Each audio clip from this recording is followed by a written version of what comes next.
Assalamualaikum warahmatullahi wabarakatuh. Sebelumnya, izinkan kami memperkenalkan diri. Nama saya Zakia Ramadona dengan NIM 122280052. Dengan rekan saya Elvin Saputra dengan NIM 122280018 dan juga Gracia Alfabeta Simanjuntak dengan NIM 122280051.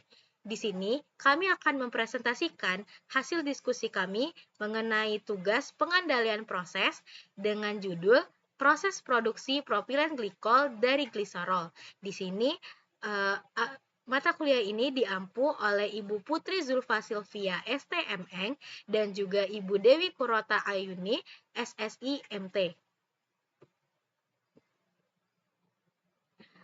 Berikut penjelasan mengenai propilen glikol. Propilen glikol adalah senyawa organik yang biasa digunakan dalam berbagai aplikasi seperti bahan tambahan makanan, kosmetik, farmasi, dan banyak industri lainnya. Senyawa ini biasanya digunakan sebagai agen pengemulsi, pengental, pelarut, dan penstabil. Adapun reaksi yang digunakan pada pembentukan propilen glikol yaitu melalui gliserol yang melalui proses dehidrasi menjadi asetol yang dengan bantuan H2O, kemudian melalui proses dehidrogenasi dengan tambahan H2 menghasilkan propilen glikol. Propilen glikol memiliki sifat yang mirip dengan etilen glikol. Namun, lebih aman digunakan karena tidak beracun bagi manusia. Oleh karena itu, propilen glikol sering digunakan sebagai pengganti etilen glikol pada berbagai aplikasi, seperti pendingin cairan mesin mobil, mesin AC, dan radiator. Selain itu, propilen glikol juga digunakan sebagai bahan tambahan pada cairan vape untuk menghasilkan uap yang lebih halus dan stabil. Berikut referensi yang kami gunakan pada tugas kali ini yang berjudul Process for Producing a Mixture of Acetol, Propylene Glycol, and Ethylene Glycol from Glycerol. Selanjutnya, Piping and Instrumentation Diagram atau PNID.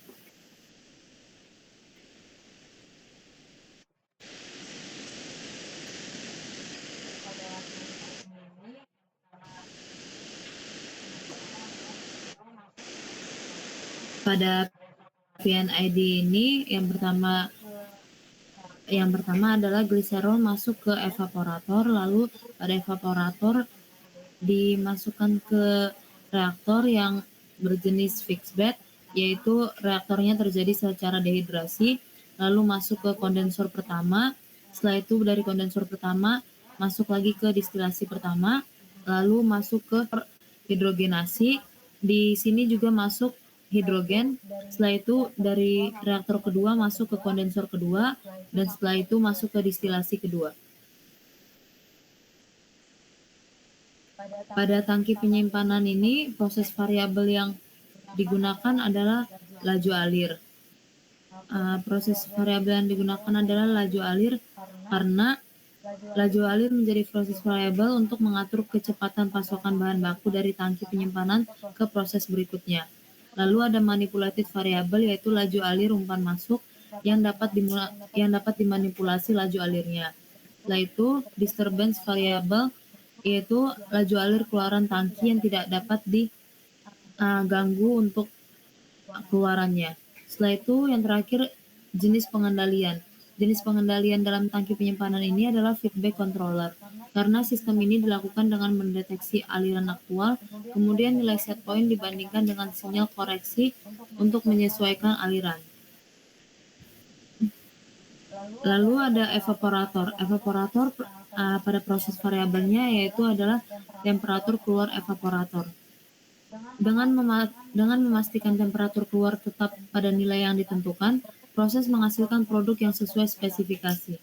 Lalu ada manipulatif variabel, yaitu steam masuk evaporator yang dapat diubah nilainya.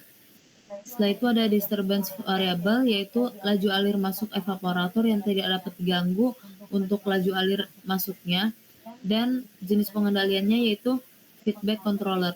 Karena sistem ini dilakukan dengan mendeteksi aliran aktual, kemudian nilai set point dibandingkan dengan sinyal koreksi untuk menyesuaikan aliran.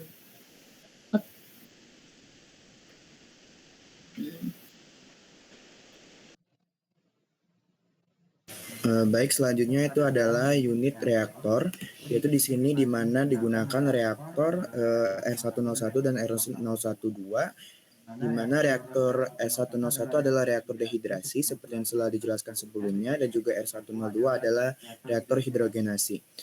Baik reaktor R101 ataupun R102 dilengkapi dengan steam atau aliran pemanas yang digunakan untuk menguapkan dari bahan baku atau produk.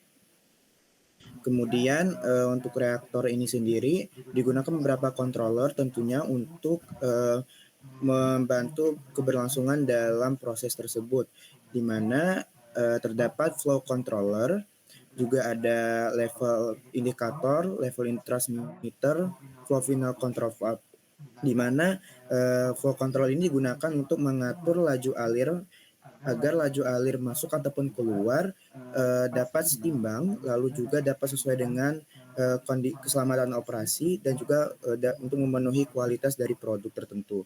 Kemudian untuk level sendiri digunakan untuk mengatur level dari cairan agar tidak terjadinya overflow ataupun dapat berlangsung secara stabil dan optimal. Adapun proses variabel yang ditetapkan yaitu pertama adalah level tangki reaktor sendiri. Kenapa level tangki reaktor? Dikarenakan level tangki reaktor tersebut merupakan parameter utama yang ingin dijaga dalam sistem ini, dan juga stabilitas level cairan menjadi penting untuk memastikan reaktor dapat bekerja dengan optimal dan mencegah agar tidak terjadinya overflow ataupun juga kekosongan. Kemudian untuk manipulated variable sendiri yaitu adalah laju alir keluar reaktor, di mana parameter ini dapat dikontrol secara langsung karena adanya katup ataupun valve untuk menyesuaikan level dari keluaran cairan dari reaktor tersebut dengan mengubah keluaran dan dipertahankan sesuai dengan set point. Kemudian untuk disturbance variable sendiri yaitu adalah steam masuk reaktor, yaitu pemanas, di mana perubahan jumlah atau tekanan steam dapat mempengaruhi proses secara tidak langsung, misalnya dengan mempengaruhi laju reaksi, temperatur, ataupun densitasnya. Hal ini tentunya akan mengganggu dari kestabilan level tangki jika tidak diantisipasi. Kemudian untuk jenis pengendalian sendiri yaitu sama seperti sebelumnya, yaitu feedback controller, di mana sistem ini dilakukan dengan mendeteksi aliran sebenarnya, lalu nilai set point akan dibandingkan dengan sinyal koreksi, lalu disesuaikan alirannya. Selanjutnya yaitu kondensor, di mana di sini juga digunakan kondensor yaitu sebanyak 2 sesuai dengan reaktor sebelumnya, yaitu untuk reaktor dehidrasi dan juga reaktor hidrogenasi. Di sini untuk kondensor sendiri digunakan untuk memisahkan 2 fasa, yaitu ada fasa uap ataupun fasa liquid, dengan juga bantuan cooling water. Untuk kondensor di sini digunakan yaitu temperatur indikator, temperatur transmitter, flow control, dan flow final control valve. Di sini flow control berguna untuk mengatur laju aliran masuk ataupun keluar agar terjadi keseimbangan atau tidak terjadinya overflow dan juga kekosongan dalam kondensor. Dan juga temperatur di sini digunakan untuk melihat besarnya temperatur yang telah dicapai oleh kondensor. Kemudian apabila temperatur berlebih atau tidak dapat diatur lagi dengan flow control baik di cooling water ataupun di aliran masuk kondensor.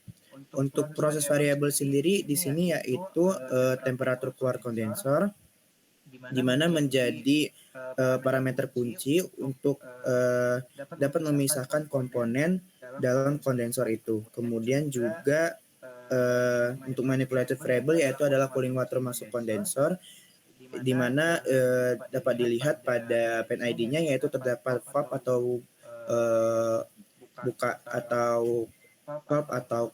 bukaan, di mana nanti itu dapat diatur untuk laju alir cooling waternya sendiri. Kemudian untuk disturbance variable yaitu laju alir keluar kondensor, di mana laju alir ini tidak memiliki valve sehingga tidak dapat diatur, sehingga dapat saja mengganggu dari fungsi kondensor itu sendiri. Kemudian untuk jenis pengendaliannya itu ada feedback controller, di mana sistem ini dilakukan dengan mendeteksi aliran aktual, kemudian nilai set point nanti akan dibandingkan dengan sinyal koreksi untuk menyesuaikan kembali alirannya. Oke, selanjutnya yaitu unit terakhir yaitu distilasi, di mana distilasi ini juga digunakan sebanyak 2, yaitu ada distilasi untuk produk keluaran reaktor dehidrasi dan juga produk keluaran hidrogenasi. Untuk distilasi ini sendiri digunakan untuk memisahkan komponen-komponen, yaitu terdapat high key dan juga low key, yang mana nanti ada komponen yang teruapkan dan juga komponen yang tetap menjadi liquid tergantung pada titik didih masing-masing. Kemudian untuk temperatur ini digunakan agar dapat menyesuaikan titik didih agar komponen yang ingin dididihkan atau komponen yang ingin dipisahkan dapat teruapkan sehingga terpisah dari komponen yang lebih jauh titik didihnya. Lalu kemudian jika tidak sesuai maka itu dapat diatur dengan menggunakan flow control, yang mana flow control tersebut dapat mengatur laju alir baik dari cooling water ataupun steam agar dapat disesuaikan kembali suhunya. Lalu juga terdapat pressure indicator dan pressure transmitter, dan juga terdapat level indikator dan level transmitter untuk mengatur dari level distilasi sendiri agar tidak terjadinya kekosongan atau juga overflow. Kemudian untuk proses variabelnya sendiri di sini yaitu digunakan laju alir, temperatur, tekanan, dan level yang menjadi fokus utama dalam proses distilasi. Lalu kemudian untuk manipulative variable yaitu laju alir produk atas, produk bawah, water, steam, dan juga kondensat, yang mana masing-masing terdapat valve yang dapat diatur agar nantinya dapat disesuaikan dengan proses yang diinginkan. Seperti misalnya adalah cooling water yang nantinya dapat diatur menggunakan valve, sehingga nanti untuk temperaturnya sendiri dapat berubah, begitu juga dengan steam dan juga laju alir produk atas maupun bawah. Kemudian untuk disturbance variable sendiri yaitu adalah laju alir masuk distilasi, di mana laju alir masuk distilasi ini yang berasal dari kondensor tidak dapat diatur oleh valve dikarenakan tidak ada valve. Jadi sehingga hal ini laju alir ini dapat mengganggu proses berjalannya distilasi, yaitu dapat overflow ataupun juga distilasi mengalami kekosongan. Kemudian untuk jenis pengendalinya sendiri yaitu feedback controller, di mana sistem ini dilakukan dengan mendeteksi aliran aktual, kemudian nilai set point dibandingkan dengan sinyal koreksi untuk menyesuaikan kembali alirannya. Mungkin itu saja yang dapat kami sampaikan. Lebih dan kurangnya kami mohon maaf. Terima kasih. Wassalamualaikum warahmatullahi wabarakatuh.